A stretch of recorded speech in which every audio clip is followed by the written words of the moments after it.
Hey, guys, come and have a look at this. You got something? Yeah, now. Wow. So here, look at that. What the hell is that? It's exactly the same signature as we saw when we found this tomb. It's a void. It's a void, and it's 12 feet beneath us. Are you saying there's another level here? Hey, the geophysics was right last time, and this time it's indicating we've got more below here. This is a sensational development. We've discovered that here, 12 feet beneath the treasury, is a long-lost tomb. And now, 12 feet deeper, there may well be another.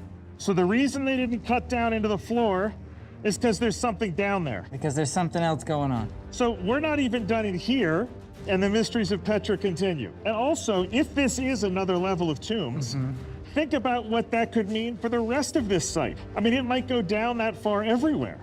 It very well could. Look, we know in some places, just standing out on the surface here, you can just barely see the tops of doors. Right. How deep it goes, nobody knows yet. Right. We've known for ages that there's a dearth of information about the early Nabatean world. Yes. We saw a glimpse of them at Sela, we get a glimpse of them in a text, but it goes centuries without any real meaningful information. And then it just seems like Petra arrives out of nowhere. Absolutely, and so probably we just haven't gotten deep enough yet.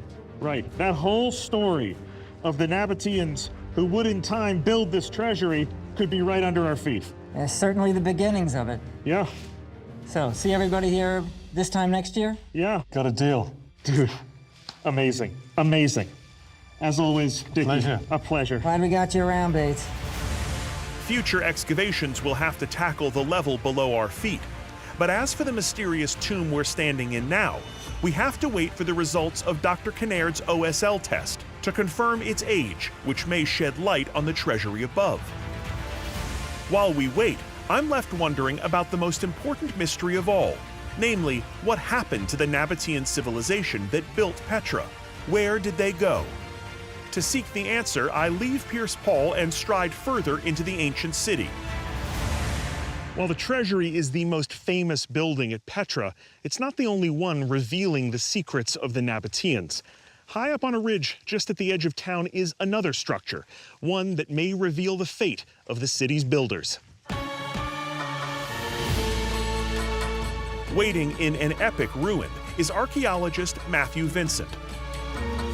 This is something different. Well, we try to keep you on your toes. What is this place? Welcome to the Petra Church. The Petra Church. Yeah. Okay. Now, if memory serves, the Nabateans were not Christian. They were around pre-Christianity being a thing. Exactly. So the Nabateans are here well before Christianity. Right. The Nabateans were the most potent force in this region for hundreds of years, but nothing lasts forever. In 106 AD, the growing Roman Empire annexed the Nabateans in a bloodless takeover that ended their autonomy. And then something spectacularly bad happened. A massive earthquake happens here in 363 AD. How massive? It's basically the end of the Nabateans. Really? The city is just destroyed? Totally destroyed. Once the Romans convert their empire to Christianity in 380 AD, new building projects take on a decidedly different focus. So we can imagine that when they come back and they rebuild here, they rebuild Christian places. Right. All the pagan temples are tumbled down and destroyed. And so when Petra gets rebuilt, it's a Christian town. And they just build church after church after church. Okay, and so this one is built when? It started in the 5th century. And we have these really beautiful mosaics all over the floor. These are awesome. There are some fantastic mosaics. And these are what, animals? Yeah, we've got a lot of animals. We've got depictions of daily life as well, but the animals are just fantastic here. But you know, it's not just these mosaics that you're seeing here. One of the most amazing things we found is literally just in that corner over there. And what was found there?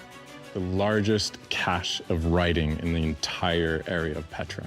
140 scrolls found in that back corner over there. Wow. That's amazing, because there is virtually nothing written here, right? A handful of inscriptions that have been found across the entire site. And that's it? And that's it. And what's on them? Well, that's the problem right there. Can you not read the language? Oh no, it's all in Greek. Okay, right. That would have been the administrative language at the time. Exactly. So the problem is what? This entire church was destroyed in the 7th century through a fire. Those scrolls got cooked. They got toasted. Yeah. Okay, so were they destroyed? a process of what's called carbonization. Imagine you just barbecue them. They're smoked scrolls. Right, they don't fall apart, but they're just kind of briquettes. Miraculously, though, some of the 140 scrolls survived the fire and were actually able to be unrolled and read. They're mostly legal texts. They describe contracts, wills, inheritance, just parts of daily life. Which is still hugely valuable, right? It's incredible. What we can understand about Petra in the 5th, 6th, 7th centuries is all thanks to these scrolls. Right. But many of the scrolls were too burned to be legible. The charred texts were reduced to fragments, layers of papyrus fused by heat and smoke. If we could read more of these scrolls, we could really begin to understand what became of the Nabateans, what became of their world. And at this moment, we have a team that are actually trying to read these scrolls. How do you read burned scrolls? With some really serious technology. The answer to the Nabateans' final mystery may lie in the remains of the scrolls from Petra. So I bid a fond farewell to the desert and fly to where they're currently being studied, 6,000 miles away in, of all places, Lexington, Kentucky. It's home to the University of Kentucky's state-of-the-art EDUCE lab, which is where I meet the professor that's been leading the team analyzing the most damaged Petra scroll fragments, Brent Seals. Josh, let me introduce you to the Petra papyri. This is them. This is them. Wow, look at that. We have some varieties here, but here's a piece that is especially delicate. Take a look. So this is an actual fragment of papyrus from Petra. This is at least 1,500 years old? Yeah. Oh my word. This is about as fragile as the wings of a butterfly. Right, just thousands of tiny, tiny flakes. Thousands. If I saw this, like, on the ground, I would ignore it. I mean, this just looks like a piece of bark almost. You can't really see that there's writing there. It's really hard to see with the naked eye. Yeah, not at all. You're telling me there's writing on that? There's writing on almost every one of these fragments, yeah. And we're lucky enough to see how Professor Seals is deciphering what's written on them. He prepares the next two fragments for analysis, one the size of a postage stamp, the other of a grain of rice.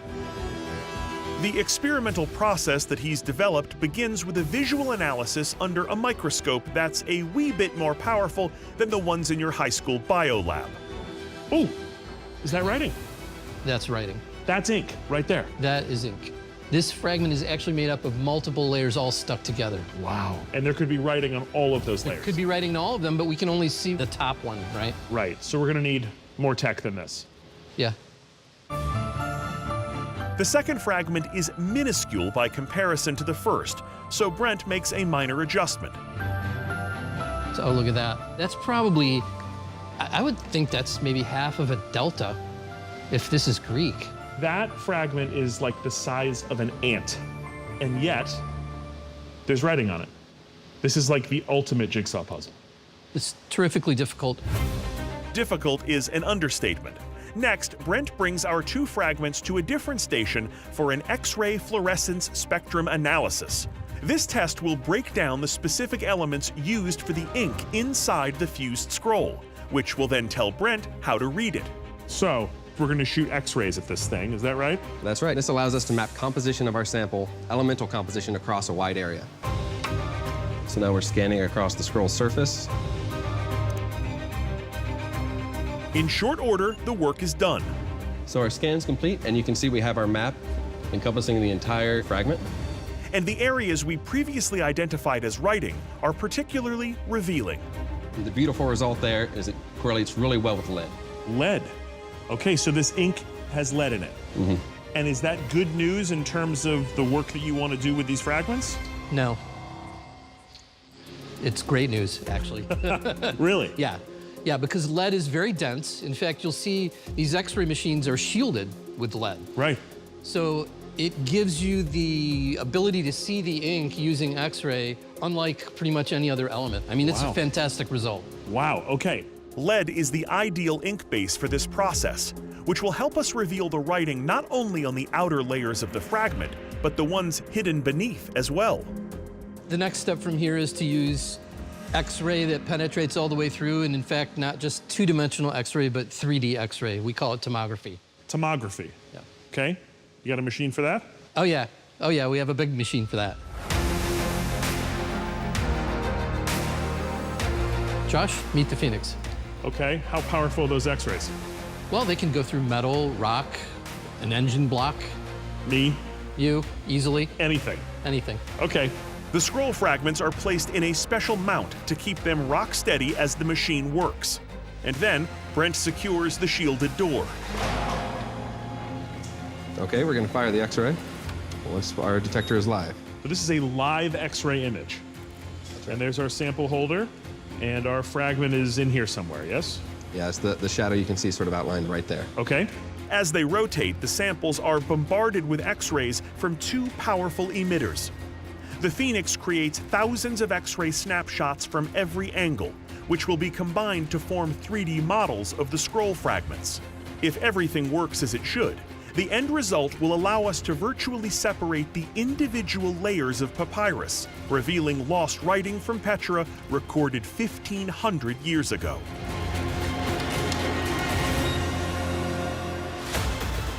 After a matter of minutes, we gather around a workstation to view the results. Okay, moment of truth. You ready? Sure. Let's see what we got. Let's take a look at the model. Oh, look at that! And that's fully manipulatable? Yeah, see if we can rotate and see it from all angles. That's Whatever we need. insane. So yeah, you can see the fibers. If we circle around, we come to the other side. You can see a unique pattern on the other side. Right. And And this here, is this ink? Yeah, that's ink. This is writing right here. That's writing. That's really wild. So now if we look at the smaller fragment, which we can peel back and look at the inner layers, Right.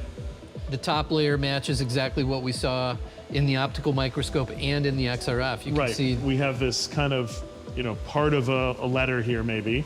peel that away and you can see the other piece. That's underneath it. That's underneath. That's a hidden layer, yeah. That's a hidden layer with ink that's not visible That's right, to the naked eye. yeah. So nobody has laid eyes on this part of this fragment or that ink, that writing, in over a millennium. It would be impossible. This is a huge win. We've been able to separate the layers of a scroll that were literally fused together by fire and read the ink on multiple layers. We are the first people to look at it right now. That's time travel right there. It is, and if you think about putting together an entire row of text and then an entire page, we will be the first people to read that. The fragments we've deciphered here are consistent with others that Brent has run through this new process. The results can already help us learn more about the fate of the Nabateans after being absorbed by the Roman and then Byzantine Empire.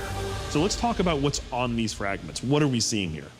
This is Greek. It's the official language of the Byzantine Empire. It's what they were using. This is not unexpected. What is surprising is that there are Greek translations of Arabic and Aramaic names in that Greek written language.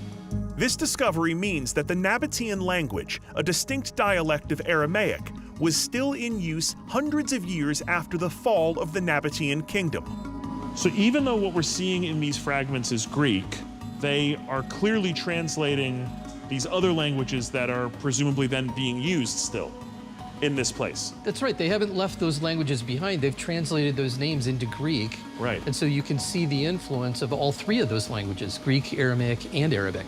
Far from being crushed by their conquerors, Nabatean language and culture appear to have endured later into history. We often ask this question, what happened to the Nabateans? Where did they go? But it seems like maybe they haven't gone anywhere. They're just part of the new culture. Yes. What tells the story is the language. It's the crossroads, and you can see it in the language. Right, we're seeing the people themselves in this writing. That's right. And the Nabateans and their language is still a part of that. Yep, absolutely. And they remain with us today. Nabatean Aramaic developed into modern Arabic, which is not only spoken by 400 million people, but produced the system of numbers that you and I still use today. So every time you count to, well, anything, we have the Nabateans to thank for it. The ink doesn't lie. It does not.